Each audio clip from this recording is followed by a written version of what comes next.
Yes. हाँ जी बेटे, तो now you can see in this heading where are most of the people employed. Now two graphs have been given. One is graph number 2, share of sectors in GDP. ये जो अभी पीछे किया था उसी की repetition है. Share of sectors in GDP in percentage form.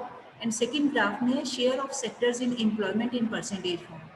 They have given these two bar diagrams on the same page to compare the situation.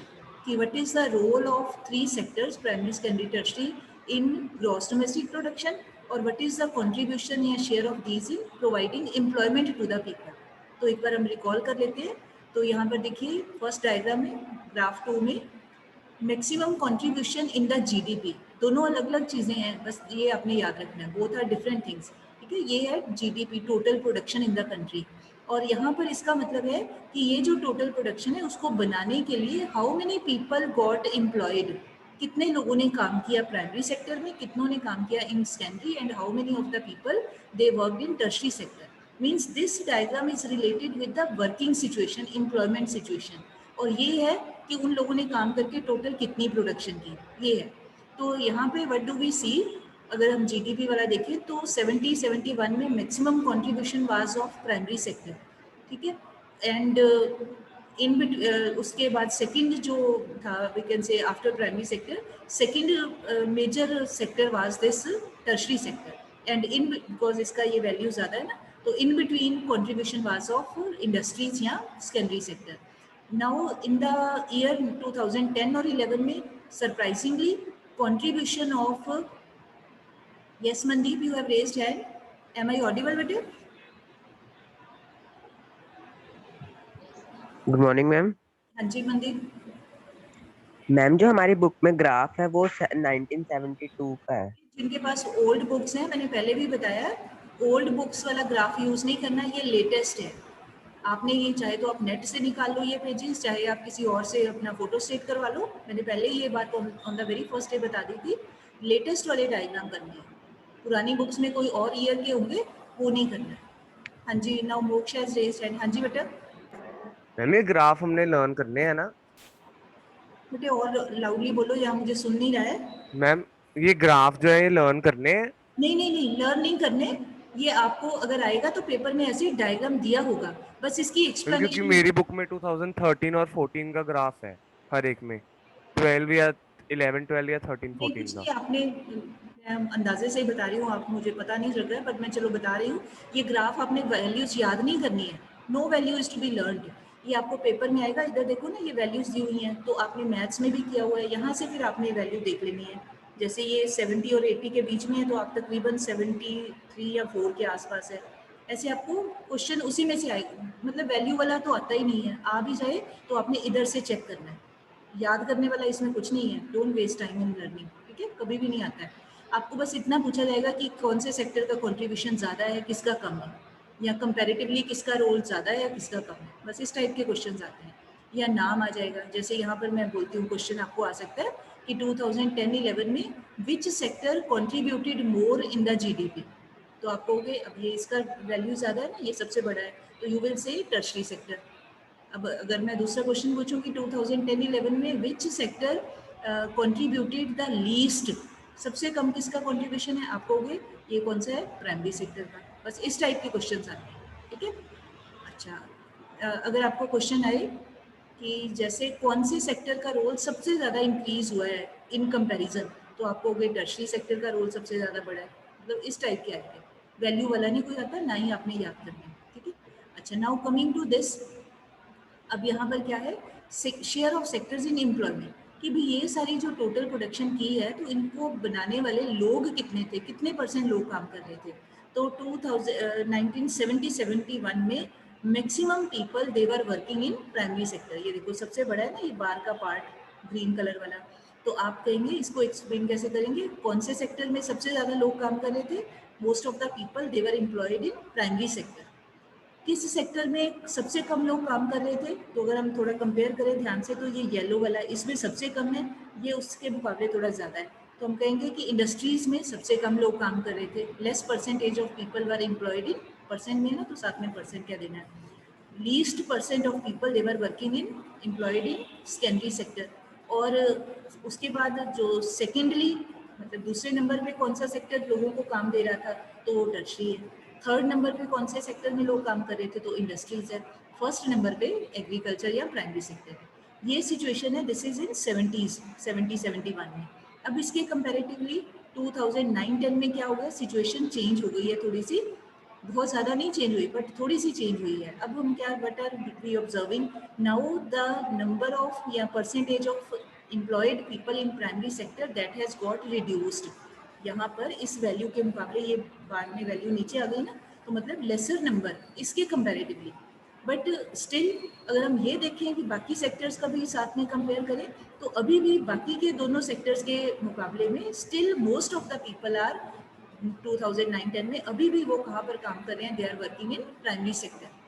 ठीक है, इस तरह से आपने ऑब्जर्व करना है। आपको क्वेश्चन भी इसी टाइप के आएंगे ऑब्जर्वेशन वाले, कि भी जो प्राइमरी सेक्टर है या एग्रीकल्चर सेक्टर है, अभी भी 2009-10 में maximum people percent of people are employed in primary sector, और उसके बाद नंबर 2 पे है ये हमारा टर्शरी सेक्टर, नंबर 3 पे आ जाता है इंडस्ट्री सेक्टर। ठीक है, अच्छा अब हमने देखना ये है, अब आप थोड़ा सा केयरफुली आप देखो कि इतने सारे ये जो लोग हैं, ये 2009-10 को अगर हम देखें, ये वाला देखो, और ये ऊपर 2009-10 में जीडीपी को देखो। ठीक है, अब आप ध्यान से देखो कि इतने सारे लोग हैं, ये तकरीबन है 50 से थोड़ा सा ऊपर है, अब मान लो 55% है ना, तो 55% लोग काम कर रहे हैं तकरीबन इन प्राइमरी सेक्टर, बट वो जीडीपी में कितना कंट्रीब्यूशन कर रहे हैं, मतलब उनका योगदान कितना है, वो कितने रुपए के बराबर की प्रोडक्शन कर रहे हैं। तो अगर हम इसको देखें तो ये 20 से कम है, तकरीबन अंदाजे से ही कह रही हूँ, तकरीबन 17-18% के आसपास। मतलब 55% लोग काम करके कितनी इनकम जनरेट कर रहे हैं, कितना सामान बना रहे हैं, कितनी प्रोडक्शन जनरेट कर रहे हैं, हार्डली 18%, या सीधा और थोड़ा ब्रॉडली कहें 20% से भी कम। तो मतलब क्या हो गया, अब आपको याद होगा एक 9th में आपने एक टॉपिक पढ़ा था, disguised unemployment. Do you remember? कि इसका मतलब है कि यहाँ ज़रूरत से ज़्यादा लोग लगे हुए हैं, इतने सारे people they are working, but their contribution is very less in the GDP, कर करा कुछ नहीं रहे हैं। ऑन दी अदर साइड, ये जो टर्शरी सेक्टर में लोग हैं, इनका नंबर कम है। कितना है, अगर हम यहाँ से देखने की कोशिश करें, 70 और 80 के बीच में है तकरीबन, मान लो 75% मान लीजिए, तो कितने हो गए, ये 25% हो गए, 75 से ऊपर 100 तक 25%। तो 25% जो लोग हैं वो काम कर रहे हैं, they are working in tertiary sector, but वो कंट्रीब्यूट कितना कर रहे हैं, इधर से ऊपर से देखो, अभी ये देखो तकरीबन कितना है, 40 और 50 के बीच में, 45 मान लो राउंड फिगर में, 45 से 100 तकरीबन कितना हो गया, 55% हो गया। तो हम इसको कैसे हम कह सकते हैं, ये ऐसे बोलेंगे इसको कि less number of people are working in tertiary sector, employed in tertiary sector, but their contribution to the GDP is the maximum. ये ऑब्जर्वेशन निकली ना हमारी, ये सारी लाइन्स में इसी बात को ही कहा गया है जो मैंने अभी आपको समझाया। Let us see on this page also, ये सारे पे भी वही है जो मैं अभी बता रही हूँ कि भाई एग्रीकल्चर सेक्टर में 2009-10 का ये डाटा दिया हुआ है, तो अभी 10 साल ही बीते हैं, अभी भी कोई ज़्यादा सिचुएशन बहुत इम्प्रूव नहीं हुई है।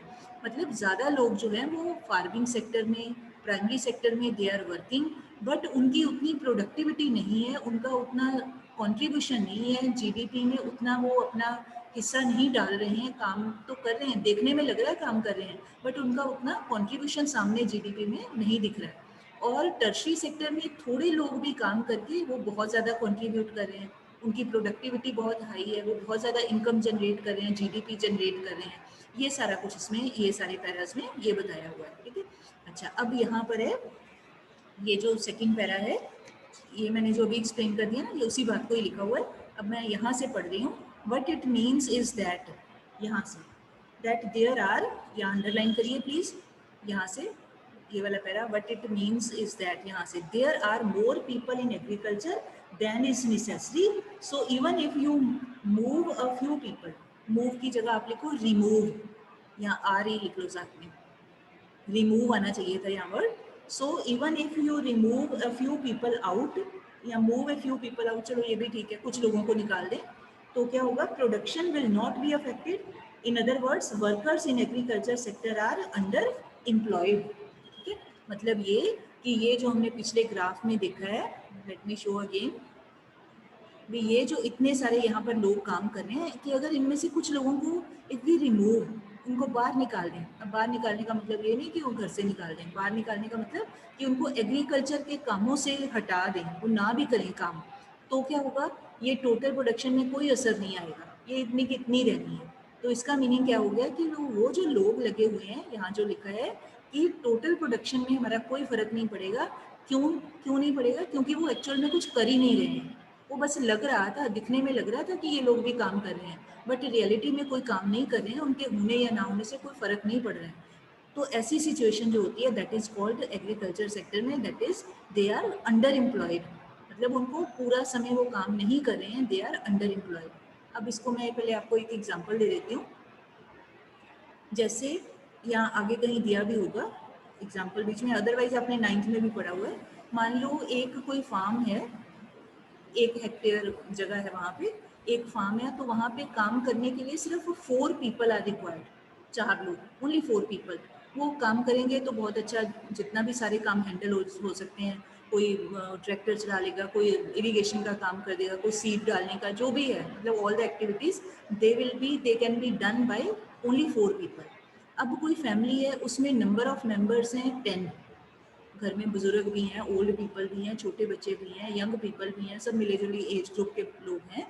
तो अब वो 10 के 10 जो लोग हैं, लेडीज़ हैं, जेंट्स हैं, जो भी हैं सारे परिवार के, अब वो आप देखोगे कि हमारे विलेजेस में क्या होता है, सारा दिन वो बिजी रहेंगे। ओल्ड लोग हैं, वो भी एक चक्कर एक गेड़ी लगाएंगे खेतों की, छोटे बच्चे हैं, वो भागा दौड़ी करके फार्म में अपने खेत में चले जाएंगे, लेडीज़ हैं, वो कोई खाना लेके चलेगी, कोई आगे कोई और अपना काम कर लिया। मतलब ऐसे लगेगा कि all those 10 people they are very much busy in their farm, but in reality उसमें से जो एक्चुअल काम करने वाले लोग हैं, जिनके करके प्रोडक्शन हो रही है, that is because of the efforts of only 4 people, जो भी हर टाइम खेत पे काम कर रहे हैं प्रॉपरली, सुबह से लेके शाम तक A to Z, जिन्होंने जिम्मेदारियां ली हुई हैं सारे एग्रीकल्चर के काम की, काम तो वो 4 लोग ही कर रहे हैं, बट बाकी क्या लग रहा है कि घर के वो जो ओल्ड लेडीज़ हैं या ओल्ड ग्रैंड पेरेंट्स हैं या छोटे बच्चे हैं, वो सब भागा दौड़ी कर रहे हैं। तो देखने में ऐसे लगा कि all are working, but in reality उन ओल्ड लोगों की और छोटे बच्चों की, या जो लेडीज़ ज़्यादा फार्म पे सारा दिन नहीं, 1 घंटे के लिए चली गई, कुछ करके आ गई, उन लोगों की प्रोडक्टिविटी ज़ीरो है। मतलब वो ना भी काम करें, ना भी फार्म पे जाएं, तो भी कोई फर्क नहीं पड़ेगा, टोटल प्रोडक्शन उन 4 लोगों ने ही उतनी कर लेनी है जितनी वो कर ही रहे हैं। तो बट वो जो बाकी के फिर वो 6 पर्सन है, 10 में से 4 निकाल दें, तो rest of the 6 person they will be known as under employed people, या उसी को कह देते हैं, यहाँ आगे लिखा हुआ है डिस्गाइज्ड अनएम्प्लॉयड पीपल, या डिस्गाइज्डली अनएम्प्लॉयड पीपल। डिस्गाइज्ड होता है छुपा हुआ होना, छुपा हुआ मतलब देखने में हमें लगता है कि काम कर रहे हैं, बट इन रियलिटी वो उनका कुछ कंट्रीब्यूशन बड़ा कम है या जीरो के बराबर है, उनकी प्रोडक्टिविटी मार्जिनल, मार्जिनल मतलब उस खास पर्सन का अपना योगदान वो बहुत ही कम है। तो उन लोगों को 6 लोगों को अगर काम से हटा भी दें, उनको कहें कि आप घर पे ही बैठो, नहीं जाना फार्म पे, तो भी बाकी के 4 फैमिली मेंबर्स ने उतना ही काम कर लेना है, उतनी ही प्रोडक्शन कर लेना है। तो यहाँ पर ये सारा हमें इस पैरा में बताया है, ये वाले पैरा में एक आगे कोई लेडी का एग्जाम्पल दिया हुआ है फार्मर का, उसका नाम है क्या है, लेटर सी है, आप जल्दी से ज़रा रीड कर लो अपने बुक्स में। कोई लक्ष्मी नाम की स्मॉल फार्मर है, 2 हेक्टेयर्स उसके पास अनइरीगेटेड लैंड है, और वो ज्वार और अरहर की जो क्रॉप्स हैं, जो ज्वार तो हो गया सीरियल, और अरहर जो दाल होती है, तो इसकी खेती करते हैं, फार्मिंग करते हैं, और उनकी डिपेंडेंस किस पे है, ओनली रेन पे। मतलब उनके पास कोई ट्यूबवेल का नहीं है, कोई कैनाल का भी सिस्टम नहीं है, मतलब आर्टिफिशियल कोई टैंक भी नहीं है, कुछ पंप भी नहीं लगा सकते, सिर्फ बारिश पे डिपेंड करते हैं। तो अब उनके पास फिर क्या है, ऑल उसकी फैमिली में there are 5 members in the plot throughout the year, वो पांचों के पांचों मेंबर रोज ही they are every time busy in their 2 hectare farm, सारा दिन भागा दौड़ी लगते हैं, करते हैं, मारा मारी लगी रहती है। बट इन रियलिटी क्या है उनका, you will see that everyone is working, none remains idle, but in actual fact is their labor effort gets divided। मतलब देखने में ही लग रहा है, बट अदरवाइज उनका काम डिवाइड हो चुका हुआ है, फर्क नहीं पड़ता है। क्या फर्क नहीं पड़ता है, 1 मिनट बेटा, अभी भी एक बच्चा आ रहा है, यस। तो फिर आगे underline, each one is doing some work but no one is fully employed, this is the situation of under employment, where people are apparently working, apparently होते क्लियरली, मतलब देखने में लगता है कि काम कर रहे हैं, but all of them are made to work less than their potential.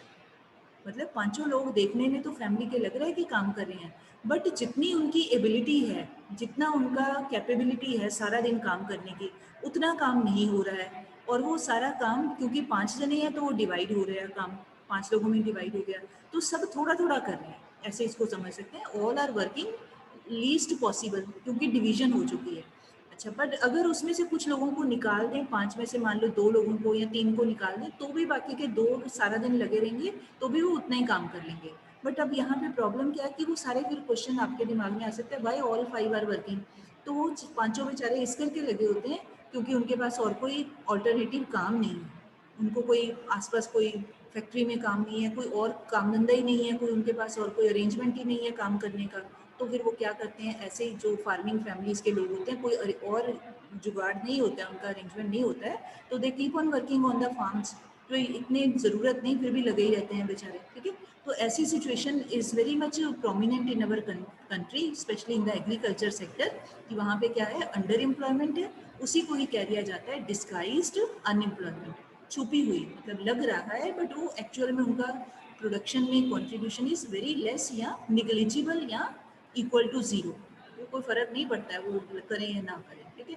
अच्छा, अब आगे उन्होंने एक और बड़ा इंटरेस्टिंग सा ऑप्शन, मतलब एक्सप्लेनेशन दे हैव गिवन। अब मान लो कि कोई लैंडलॉर्ड है उसी विलेज में, उसका नाम है सुखराम। ये अब सुखराम है या दुखराम है ऐसा कुछ नहीं, ये सिर्फ हमें समझाने के लिए एग्जाम्पल बनाया होता है। तो वो कोई पर्सन है, सुखराम लैंडलॉर्ड है, तो वो लक्ष्मी की फैमिली के 2 मेंबर्स को ही प्रोवाइड्स द वर्क, ठीक है। तो अब टोटल 5 मेंबर थे, 2 लोगों को उसने काम दे दिया, तो अब क्या हो गया, Lakshmi is family is now able to earn some extra income through wages. अब जब दूसरों के लिए काम करते हैं तो ऑब्वियसली फ्री में तो काम नहीं करेंगे ना, some wage will be given by Sukhram, सारा दिन काम करवाएगा तो पैसे भी देगा। तो अब लक्ष्मी के फार्म पे फैमिली के 3 family members are working on farm, बाकी के 2 सुखराम के पास चले गए, वहां जाके काम कर रहे हैं। तो अब क्या होगा, लक्ष्मी की फैमिली की इनकम विल सर्टेनली इंक्रीज। पहले तो जितनी थी वो 2 लोग निकाल भी दिए तो भी उतनी इनकम वो बाकी के 3 जने कर ही रहे हैं, बट अब 2 लोग बाहर जाके काम कर रहे हैं तो कुछ और अर्न करके घर को लाएंगे, तो it will help them to earn some extra income, ठीक है। तो यहाँ पर यही बताया कि अगर बाकी के 2 लोगों को निकाल भी दिया तो कोई फर्क नहीं पड़ रहा, रादर अब वो 2 लोग कहीं और जाके काम कर रहे हैं तो अपनी फैमिली को कुछ और, वो प्रोडक्शन को, मतलब उनका कोई एफर्ट होगा, कोई मेहनत करेंगे तो दे विल अर्न समथिंग और they will add to the income of their family. But अगर वो अपने फार्म पे ही लगे रहते तो जितनी इनकम हो ही रही थी बस उतनी ही होनी थी, एक्स्ट्रा इनकम नहीं हो रही थी, ठीक। तो जब कई लोगों को सारा टाइम काम नहीं मिलता है या कोई और काम का ऑप्शन नहीं होता है और किसी जगह जा नहीं पाते हैं, तो खास करके ये ऐसी सिचुएशन एग्रीकल्चर में ही होती है। तो ऐसे सिचुएशन में हमारे कंट्री में क्या कहलाता है, वो डिस्गाइज्ड अनएम्प्लॉयमेंट या अंडर एम्प्लॉयमेंट उसको कह देते हैं, ठीक है। अच्छा, इसको हम अंडर एम्प्लॉयमेंट सिटीज़ में भी होती है, ऐसा नहीं कि सिर्फ विलेज में होती है। Let me give you one example. जैसे कोई एक जो स्टैंडर्ड डे होता है ना, मैन डे होता है, मैन डे का मतलब कितना आवर्स हम काम कर सकते हैं इन वन डे, तो 8 आवर्स को, 8 घंटों को वन मैन डे मानते हैं। मतलब कम से कम कोई भी आदमी को 8 घंटे काम मिलना चाहिए, कोई जॉब हो या कुछ भी हो, 8 घंटे का काम उसके पास होना चाहिए, तो हम कहेंगे कि उसने एक दिन काम किया, ठीक है। अच्छा, अब बहुत सारे लोग हैं जो पार्ट टाइम काम करते हैं, उनको मिलता ही नहीं काम, दिन में 2 घंटे काम किया, बाकी के सारा 6 आवर्स वो फ्री बैठे हुए हैं। तो इसका मतलब they could have worked for 8 hours, उनकी कैपेबिलिटी तो है बट उनको काम नहीं मिल रहा है, ठीक है ही नहीं काम, वर्क कोई उनको जॉब कोई अवेलेबल नहीं है फुल टाइम की। तो जॉब वाले जो जहाँ भी कोई इंस्टीट्यूशन है वो कहते हैं 2 घंटे आके हमारा काम कर दो, हमारा उसी से काम चल जाएगा। तो वो इंस्टीट्यूशन को तो फ़ायदा है, अभी 2 घंटों में काम करवा लिया, बट वो जो पर्सन है जो 2 आवर्स काम कर रहा है उसके लिए तो नुकसान है ना, सारा दिन बाकी क्या करेगा। अगर मान के चलें कि उसको और कोई जॉब नहीं है तो सिर्फ दिन में 2 घंटे if he is doing the work, तो that means he is under employed. अगर वो एक जगह 2 घंटे काम कर लेता है, किसी दूसरी जगह उसको 6 घंटे का काम मिल जाता है, फिर तो ठीक है कि 8 आवर्स उसने पूरा दिन काम किया, फिर तो कहेंगे कि फुल एम्प्लॉयमेंट है उसको पूरे दिन की। बट अगर पूरा टाइम काम नहीं मिलता है तो then it is called under employment. तो ये सिटीज़ में भी इस तरह की प्रॉब्लम हो सकती है। बट एनी हाउ, अभी हमने सिटीज़ की बात नहीं करनी, यहाँ पर हमारा टॉपिक विलेज से रिलेटेड है, तो उसी से रिलेटेड है। तो आगे बताया फिर नेक्स्ट में कि ऐसे ही हमारे कंट्री में, बेटे रिकॉर्डिंग इज गोइंग ऑन ना, लेट मी सी, हाँ चल रही है, ओके। तो ऐसे ही हमारे कंट्री में लैक्स ऑफ फार्मर्स हैं लक्ष्मी जैसे, तो वो ऐसी ही प्रॉब्लम को फेस कर रहे हैं, इसमें ये बताया हुआ है। अच्छा, अब आ जाए इस पैरा पे, ये वाला। Under employment can also happen in other sectors. ये जैसे मैंने अभी एग्जाम्पल अर्बन का दिया था। For example, there are thousands of casual workers in service sector in urban areas who search for daily employment. Underline करते जाओ। They are employed as painters, plumbers, repair persons, others doing odd jobs. Many many of them don't find work every day. ठीक है, तो कोई pushing के cart है या selling something where they may spend the whole day but earn very little. They are doing this work because they don't have better opportunities. तो ये पहले ने ये बताया है कि एग्रीकल्चर के अलावा भी और सेक्टर्स हो सकते हैं। तो और सेक्टर्स का मतलब कि और बन गया, मतलब सिटीज। एग्रीकल्चर तो हो गया विलेजेस में करने वाला काम। तो बाकी फिर सिटी एरियाज में भी हम लोग क्या देखते हैं, या very interesting example has been given कि जैसे पेंटर्स होते हैं। तो आपने नोटिस किया होगा, जो लोग पेंटर होते हैं तो उनको काम कब मिलता है ज़्यादा? दिवाली के आसपास, जब सारे लोग अपना घर को वाइट वॉश करवाते हैं, तो पेंटर्स को उस समय तो काम मिल जाता है। बट आपने एक और नोटिस किया होगा, सारे ही लोग तो नहीं वाइट वॉश करवाते हर साल ही।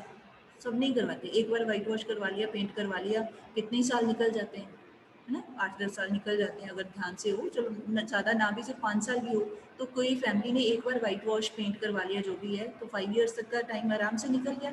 तो अब जो पेंटर है, अब वो, इसका मतलब वो जब तो लोग उनको काम पे बुला लेते हैं तब तो वो बिजी हैं, बट बाकी का सारा साल, बाकी का जैसे अभी रेनी सीजन चल रहा है तो अब थोड़ी कोई लोग वाइट वॉश करवा रहे हैं, बारिश हो जाएगी, है ना, सर्दियों में या बाकी के दिन में। इसका मतलब वो फ्री रहते हैं, उनके पास, अगर माने कि उनके पास और कोई काम नहीं है, वो और कुछ नहीं जानते करना, तो सारा साल खाली बैठेंगे। ऐसे ही कोई प्लम्बर्स हैं, तो अब रोज़ ही थोड़ी सब लोगों के घरों की जो टैप्स हैं वो ख़राब होती हैं, या कोई वॉशरूम का कोई काम है, कोई फ्लश की सीट ख़राब हो गई या कुछ हो गया ऐसे, तो सब तो रोज़ ही थोड़ी हम लोग सारा दिन प्लम्बर को बुलाए रखते हैं, कभी कभी बुलाते हैं ना।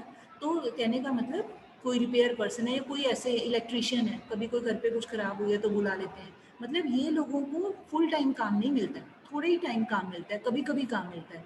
तो ऐसी सिचुएशन में बहुत सारे होते हैं लोग, तो उनके लिए प्रॉब्लम की सिचुएशन है, क्योंकि काम नहीं करेंगे तो फिर from where will they get money. फिर दूसरा है कि कई बार ऐसे लगता है कि कोई लोग सारा दिन काम तो कर रहे हैं बट उनकी इनकम बड़ी कम है। ये लोग किस में आ जाते हैं? सर्विस सेक्टर में, टर्शरी सेक्टर में। जैसे आपने देखा होगा, कोई जैसे अभी गर्मी ही है, कुल्फ़ी सेलर है या कोई आइसक्रीम सेलर है, सारा दिन वो गलियों में घूमता रहता है ना, आवाज़ देता है या अपना वो स्पीकर सा लगा के आइसक्रीम आइसक्रीम, तो सारा दिन तो घूम रहा है, बट सारे लोग हर टाइम तो नहीं उससे आइसक्रीम ले रहे। कोई हो गया, चलो कभी किसी ने ले ली, कोई छोटा बच्चा हो वो आमतौर पे ले लेते हैं ना, तो बाकी तो नहीं लेते, सारा दिन वो घूमता है। इसका मतलब वो सारा दिन देखने में तो लग रहा है कि वो पर्सन घूम घूम के बेचारा काम कर रहा है, बट उसकी इनकम बहुत ही कम है। ऐसे ही वेजिटेबल सेलर्स हैं, सारा दिन घूमते हैं, अपना वो रेडी लेके घूमते हैं, फ्रूट सेलर है, पर सारा दिन तो उनका सामान ही ना बिकता है, तो जहाँ बिकता भी है तो बहुत थोड़ा, तो उनकी इनकम बहुत कम है। तो ये सिचुएशन है कि सर्विस सेक्टर में भी बहुत सारे ऐसे काम हैं इस टाइप के जो यहाँ मेंशन किए हुए हैं कि लोगों को इनकम कम है या लोगों को पूरा दिन काम नहीं मिलता है, तो हर तरह की problem is being faced by people. Now come to this page. अब यहाँ पे आप ये देखो ज़रा, ये आप बताएं मुझे आंसर एमसीक्यू का। ये यहाँ ये दिया हुआ है ना, शेयर इन जीडीपी, ये आपकी मर्जी है। वैसे ऐसा पेपर में नहीं आता है कि वैल्यू पुट करके आप बताओ, ऐसा आता नहीं, ये आप, क्योंकि उसमें एग्जैक्ट वैल्यू लोकेट करना इज़ वेरी डिफिकल्ट। तो यहाँ पर आप तकरीबन अप्रॉक्सीमेटली अपना ग्राफ देख के जो पीछे दिया हुआ है ना, तो उसकी हेल्प से आप कर सकते हो। ठीक है, नहीं भी करना हुआ तो भी कोई नहीं, बस एक सिर्फ देख लेना है कि कितनी कितनी वैल्यूज़ हैं। अच्छा, अब है यहाँ पर ये वाला ऐसा क्वेश्चन आपको आएगा, under employment occurs when people. हाँ जी बताइए, कौन सा option can be the right answer?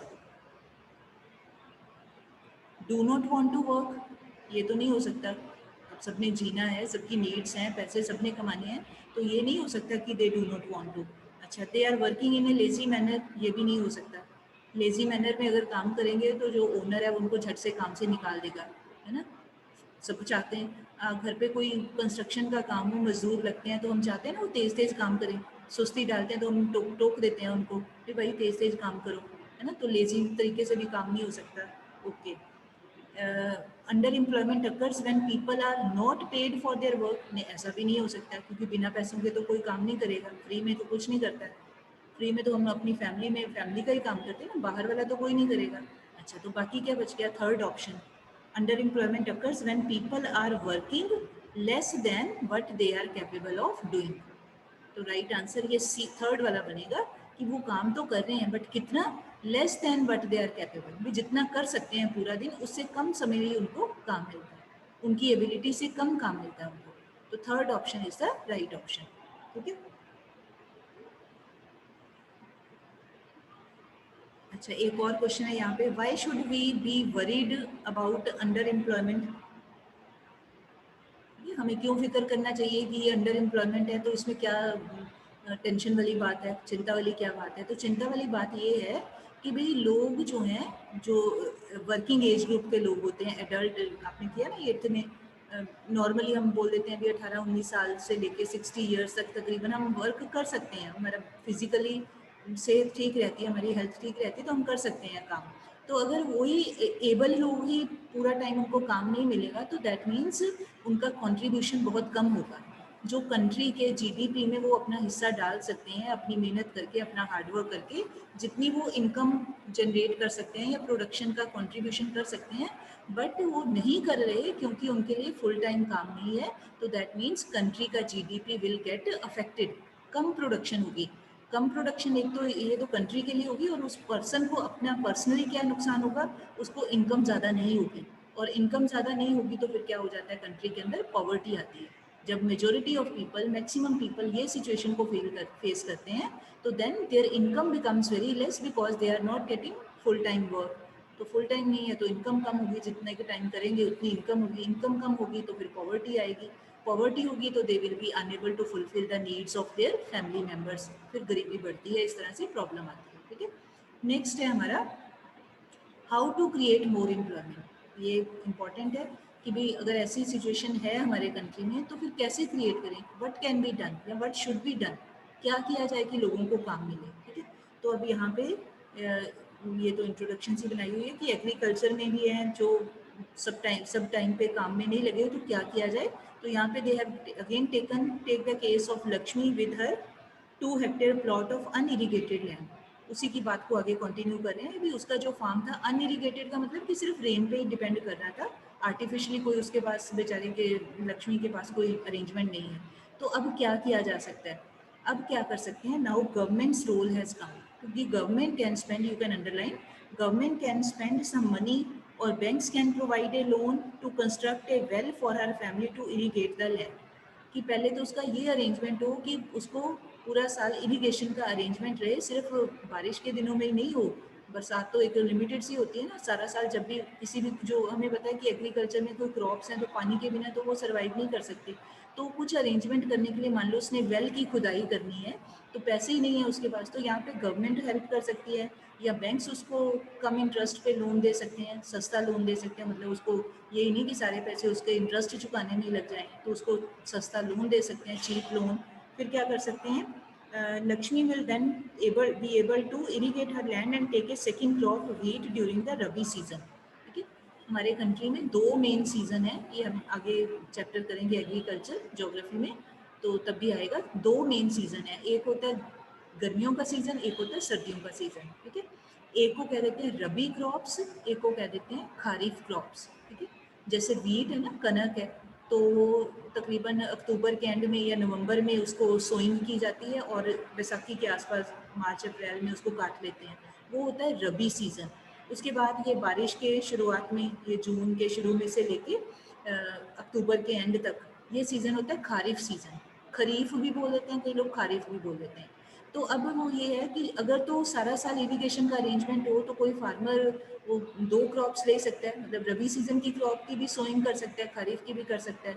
But तो अब अगर वेल होगा तो लक्ष्मी दूसरी क्रॉप भी ले सकती है। ठीक है। क्योंकि अब पानी की प्रॉब्लम नहीं होगी ना इरिगेशन की, तो फिर अगर वो दूसरी क्रॉप अपना करती है तो 1 hectare of wheat can provide, तो ऐसे एग्जांपल दिया हो कि उसके 2 फैमिली मेम्बर्स को 50 दिन तक काम मिल सकता है, तो 2 क्रॉप्स होंगी तो सर्टेनली फैमिली मेम्बर्स को ज़्यादा काम मिलेगा। मतलब वो पहले मान लो 6 महीने बिजी हैं, तो अब अगले 6 महीने भी बिजी होंगे, फार्मिंग के काम में लगे रहेंगे।